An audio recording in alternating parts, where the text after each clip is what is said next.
Let us start with crystal field theory. This crystal field theory, it is an electrostatic model which considers the metal bond ligand to be ionic. So this metal, according to this crystal field theory, this metal ligand bond is considered to be ionic in nature. Metal ligand bond, ionic in nature. According to valence bond theory, there is a hybridization concept. But according to this crystal field theory, it is an electrostatic model in which the metal ligand bond is considered to be ionic, which arises purely from electrostatic attractions between metal ion and the ligands. Second thing is ligands are treated as point charges. Ligands are treated as point charges. Point charges in case of anions. In case of anions. Means if the ligand is anionic in nature, in case of anions, if the ligand is anion, then this ligands are treated as point charges. For example, like anion like Cn minus, this is treated as a point charge. So this is an anionic ligand. Some ligands may be neutral. So neutral molecules like NH3, H2O, these are the neutral molecules. So this can be treated as a dipole. With this nitrogen, it carries a lone pair. Here in this oxygen, there will be negative charge on this oxygen, positive charge on hydrogen. So due to this lone pair, there is a negative charge on this nitrogen and positive charge on this hydrogen is there, isn't it? So in both the cases, whether it is an anion or a neutral molecule, so these are treated as a point charges. So in case of neutral molecule, though it is neutral in nature, but still it has this lone pair on it. This is the lone pair. This oxygen, it has got two lone pairs on it, isn't it? So this oxygen with the negative charge, so there is a formation of the positive and the negative charge, which is called as a dipole. So the ligands can be either anionic, and if it is a neutral in nature, then it can form a dipole also. So these are treated as a point charges. This is the second thing about the crystal field theory or the assumption. Now the 5d orbitals in an isolated gaseous metal atom or ion have same energy. With these 5d orbitals, these are degenerate. Degenerate. These are degenerate, means having the same energy. But this degeneracy of this d orbital is maintained if a spherically symmetric field of negative charges surrounds the metal ion. Means this metal ion, if it is surrounded spherically with the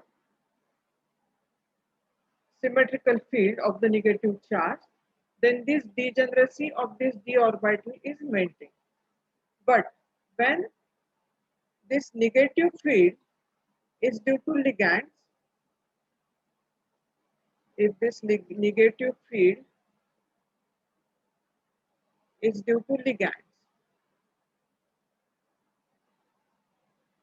so these ligands may be either anions or dipolar, as I told earlier, anions or dipolar molecules.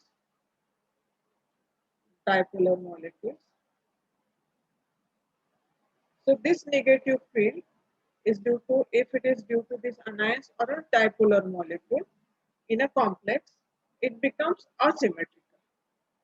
is this metal which is supposed to be a symmetrical ligand field surrounding this metal. Now, due to the presence of this ligand, whether it is an ionic ligand or a dipolar molecule, it becomes unsymmetrical. And the degeneracy of this d orbital, so degeneracy of d orbitals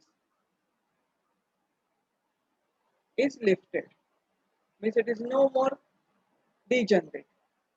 It means there is a result in splitting of d orbitals. So there is a splitting of d orbitals.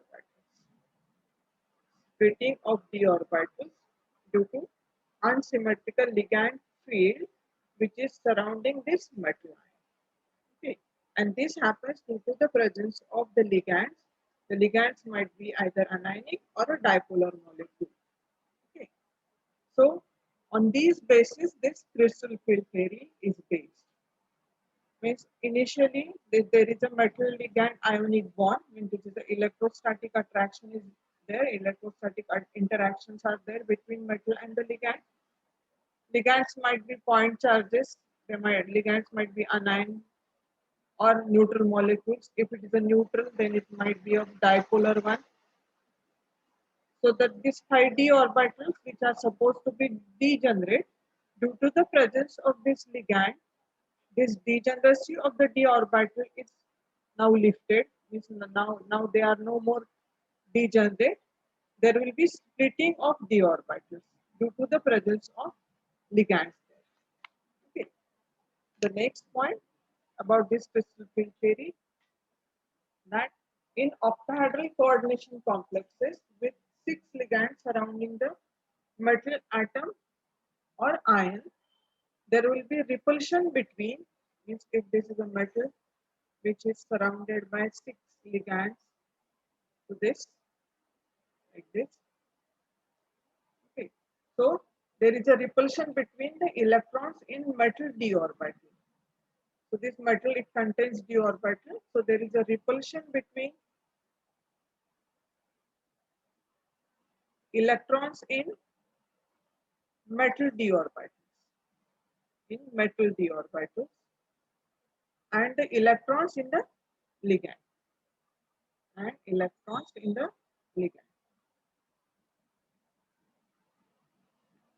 Such repulsion is more when the metal d orbital is, this repulsion is more when this will be more when the metal d orbital is directed towards the ligand. Means this metal ion, it contains d orbital. If this d orbital is directed towards the ligand, then the repulsion will be more than when it is away from the ligand.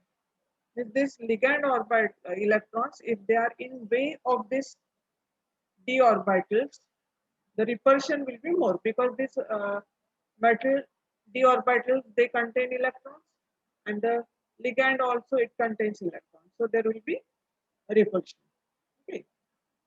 Now the next, the dxy, x square minus y square, and dz square orbital of metal which point towards the axis. I hope you know the shapes of the d orbitals. This is the shape of the d orbital. This is dx square minus y square, and this is dz square orbital. So these lobes are lying along the mutually perpendicular x, y, and z axis. So this is the dz square which is along the z axis. This is dx square minus y square orbital. These lobes, they lie along the x and y axis. This is the shape of the dxy. In this case, these lobes lie pointing between the axis. So these are in between the axis. This is x-axis, this is y-axis, and this red line, this is the z-axis. So these lobes, they lie in between this axis. Here also the same. These lobes, they lie in between the same. This is the xz. So just look at the axis here. This is x, this is y, this is x, this is z, because this is dxz. This is the simplest way of drawing this. Then dyz. This is, instead of this here it is x, but in case here it is y axis. So this x, y, and z can be as per your convenience. You can change them. X, y, and z. X. You can call this, generally this is z and this is y axis. Okay. So accordingly you can change this, and accordingly you can name the orbitals dxy, dxz, and dyz. So only thing is that the lobes in these all the three orbitals, they lobes pointing between the axis, and these are the two orbitals where lobes lie along the perpendicular axis.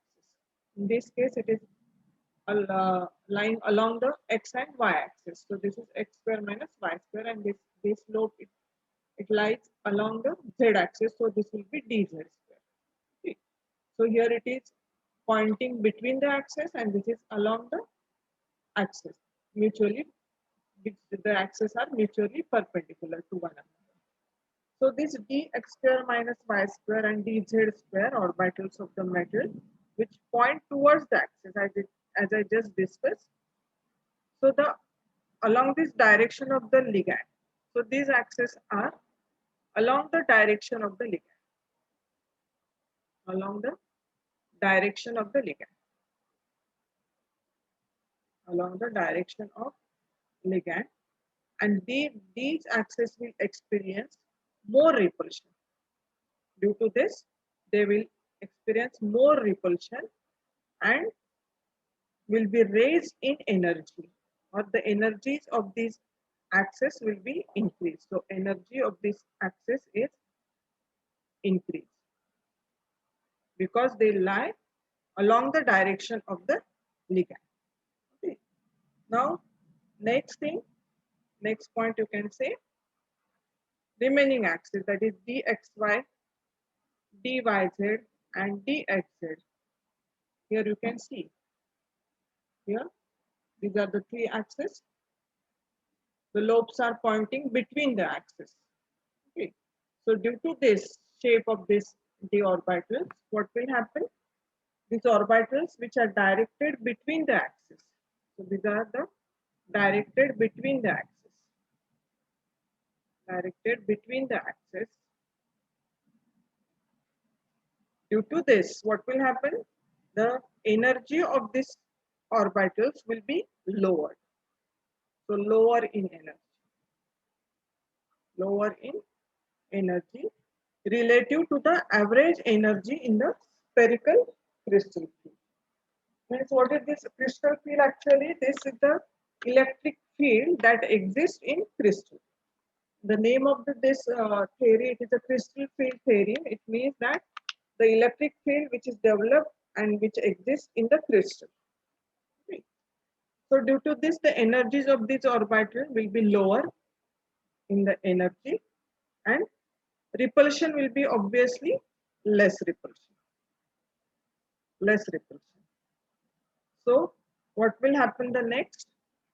The degeneracy of this d orbital has been removed due to ligand electron and metal electron repulsion. This degeneracy of d orbitals, which were assumed to be degenerate, when they come in contact with the ligands, what will happen? The degeneracy of these d orbitals is now removed, and this is due to the ligand electron and metal electron repulsion. There will be repulsion between ligand electron and metal electron. There is repulsion between the electrons from the ligand and the electrons from the metal ion, because this metal it is surrounded by the ligands, and then only there will be formation of the complex. Okay. So this is due to this degeneracy, removal of degeneracy due to the presence of ligands here. Now due to this, what will happen? Two sets of orbitals are formed. In I am talking about the octahedral complex. Huh? In octahedral complex, it is three orbitals of lower energy, which is called as T2G set of orbitals. So these are of the lower energy orbitals in octahedral complex. I am talking about octahedral, remember. Okay, this is octahedral complex. Octahedral.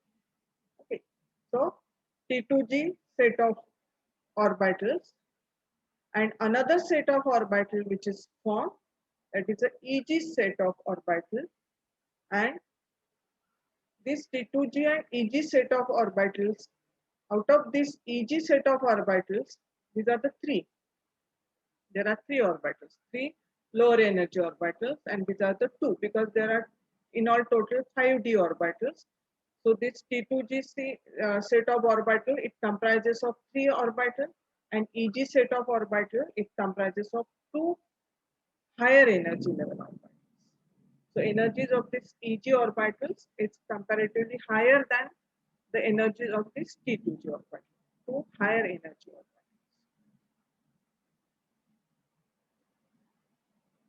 Okay, and this is known as crystal field splitting. Means those orbitals which were initially these orbitals these are the 1, 2, 3, 4, 5 metal d orbitals, these 5 which are a degenerate one. Now they acquire some energy. This is the average energy of d orbitals in spherical crystal field. This is metal. It is surrounded by the spherical crystal field due to the presence of ligand now, and those will be splitted into this fashion. So this is the set of T2G orbital, 1, 2, 3 orbitals with the lower energy. This is happening in octahedral crystal field, where the coordination number is 6. And another set of orbital is formed, which is called as EG set of orbital with the higher energy. So the degeneracy of these d orbitals is now lost. Okay. Now this is called as the crystal field splitting. This splitting of orbital, it is called as the crystal field splitting, and energy separation of this, it is denoted by delta O. O stands for octahedral. So this one, this O, delta O, this O stands for octahedral. O is for octahedral. Now the energy of the two EG orbitals will increase by, you can see here, energy of these two EG orbitals, it is increased by plus 3.5 delta O. So this plus sign indicates that there is an increase in the energy. And whereas this energy of this T2G set of orbitals, it would be decreased by 5 delta O. Okay. So what is this delta O? Actually, this is crystal field splitting parameter. What is this delta O? This is the crystal field splitting parameter. It is the measure of the energy. Whenever there is a change in energy, it has to be measured in some unit. So this is actually the crystal field splitting parameter. So it has been increased by 3.5 delta O. So this plus sign indicates increase in energy, and minus sign indicates that there is a decrease in energy. So this total of this energy gap from here to here, this energy gap I am talking about, this total. This is arbitrarily taken as 10 dq. This is arbitrarily means for your choice. Means you can assume that this is 10 dq. So if it is taken as 10 dq, so 3 by 5, if you solve this, it comes out to be plus 0.6 delta O or 6 dq. Okay, means if you assume this as a 10, so this is 6 dq, and this from this here to here, this is minus 4 dq. Means you can write here plus 6 dq, and this is minus 4 dq. Okay, from here to here, this thing here. This total is 10 dq. Or in another way, you can write it as a 3.5 delta O, 3 by 5 delta O, and 2 by 5 delta O. Okay. So this is the crystal field splitting parameter, which is denoted by delta O. Now this crystal field splitting depends on the field produced by the ligand and charge on the metal ion. So some ligands are able to produce strong field.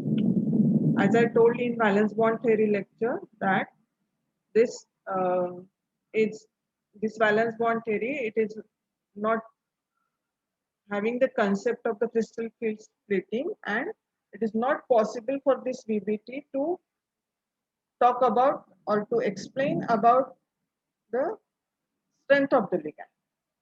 But this can be done with the crystal field theory. So this crystal field splitting depends on the field produced by the ligand and the charge on the metal ion. Charge on the metal ion. Okay. So the charge on the metal ion, I'll add one more slide here rather, so that I can explain more correct way. So this crystal field splitting, it depends on the, I write in short, that is delta O. It depends on the field produced by the ligand and the charge on the metal ion. So some ligand they produce strong field. Some ligands they produce strong field, and the splitting will be more. It means if the ligand is strong field ligand, then the splitting is more. Splitting will be more. Okay, the splitting of the d orbitals, obviously. Whereas others produce weak field. Others produce weak fields. So weak fields, if it is produced by the ligand, okay, so they result in small splitting. Small splitting of d orbitals. Obviously d orbitals. Okay. Means if the ligand is strong field, then the splitting will be more. If the ligand is weak field, splitting will be small. Now, this is the basis for the determination of the spectrochemical series. So these ligands can be arranged in a series in the order of increasing ligand field strength, which is known as spectrochemical series. It's according to the strength of the ligands. These ligands are arranged in a particular way. This is known as a spectrochemical series. And those are arranged with the increasing field strength. Like halogens, those are the weaker ligands. Like this, all the halogens you can write. This is SCN, then Cl minus, H2 minus, F minus fluorine, OH minus. This is oxalate, then H2O, then NCS,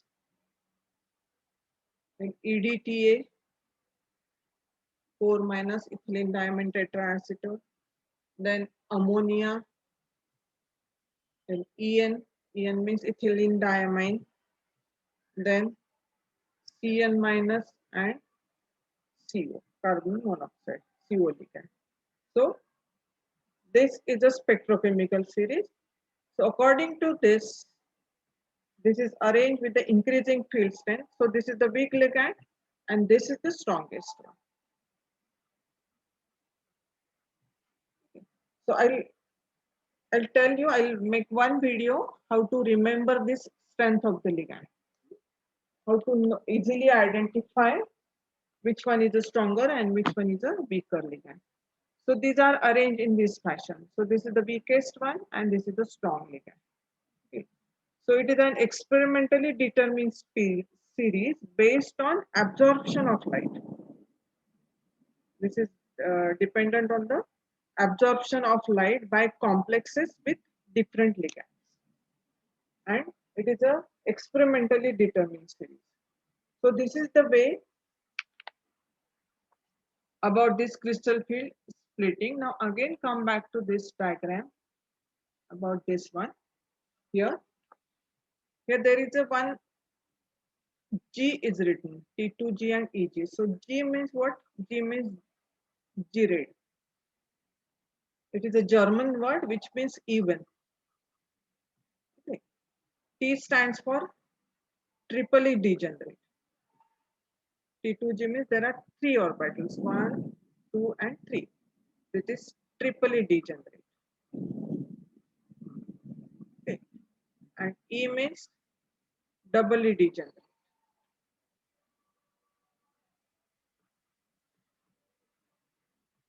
Okay. So T2G orbitals, those are dxy, dxz, dyz. So these are the even orbitals, whereas these EG orbitals, dx square minus y square and dz square orbital, as you can see here, those are the uneven ones. So in this way they are separated or they are splitted. These three they are having the same energy, and these two they have the same energy. So here you just remember here this is plus 3 by 5 and this is minus 2 by 5. So this plus and minus sign indicates this is the lower in energy and this is higher in energy when they are splitted. This is the barycenter of this. Now the next here, this delta O, that is crystal field splitting parameter, which is equal to 10 dq. EG orbitals are plus 3 by 5 delta O above the average level. T2G orbitals are minus 2 by 5 delta O, means minus 4 dq, below the average level. If you solve this, you will get this answer. 2 by 5 means actually it is coming out to be 0.4 delta O. Minus 2 by 5 you can write in other way like this also. Instead of this you can write here it is equal to 0.6 delta O. Or you can write here instead of this minus 2 by 5 you can write minus 0.4 delta O. So this plus and minus sign indicates the increase and decrease in the energies of the orbitals. Okay. So dq or delta O, it is always taken as arbitrary. Means it is a random choice. This delta O, it is the crystal field splitting parameter, and this P, which is called as the pairing energy. So what is this P? P is the pairing energy, the energy required to pair up electrons. Now what will happen actually? This is the in short, I tried to summarize here. This is the free ion or free metal. Then it reaches, acquires some energy, these d orbitals, and then when they come in contact with the ligand field, they got split up in this way. So the one with the red line, this T2G and EG, they split in this fashion with the red color, and this is the difference between them. That is a splitting, crystal field splitting. So this is the strong field splitting in octahedral complex, means the value for this delta O is more in this splitting. Whereas if they are splitted in this fashion, those I showed with the blue one, the whole thing we are talking in case of the octahedral complex, remember. So this blue one, they got splitted up into this T2G and EG levels. So this is again a delta O, but you can see here visibly that this difference is less than this difference. And this is so, this is more in case of the strong field ligand. As I told that if the ligand is strong, this splitting is more. And if the ligand is weak, this splitting is less. So this is the weak field splitting in octahedral complexes where this delta O, that is the crystal field splitting parameter, it is less than the pairing energy. What is this pairing energy? Pairing energy, that is the energy required to pair up the electrons when they are distributed in different orbitals. Whether they will be paired up or whether they will remain as unpaired one, that is decided by this pairing energy. Means if the coming ligand towards this metal ion, if it is a stronger one, okay, so this actually they will get paired up. Okay. So this is the weak field splitting. So this delta O value is less than the pairing energy. So this is the high spin complex. So as the ligand is having the weak field, so this delta O value, as you can see here, this is much smaller than this one. So this will form high spin complex. If the ligand is a strong field ligand, then the splitting will be more than the pairing energy. So the spin of this complex will be low spin. Okay. So you just remember, if the ligand is a strong field, it will form low spin complex. Why? Because this delta O is greater than pairing energy. That is crystal field splitting parameter, it is greater than this pairing energy. Okay. Now this weak field splitting octahedral, that is delta O is less than pairing energy, so it will form high spin. Now the next one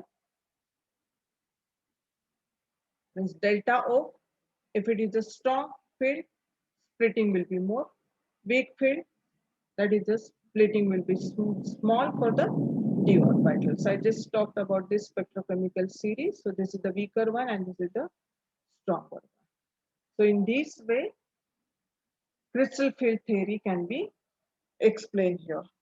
Now, how do these electrons are distributed in d orbitals in strong field and weak field, and what is the role of this pairing energy? I'll discuss in the next video. Thank you.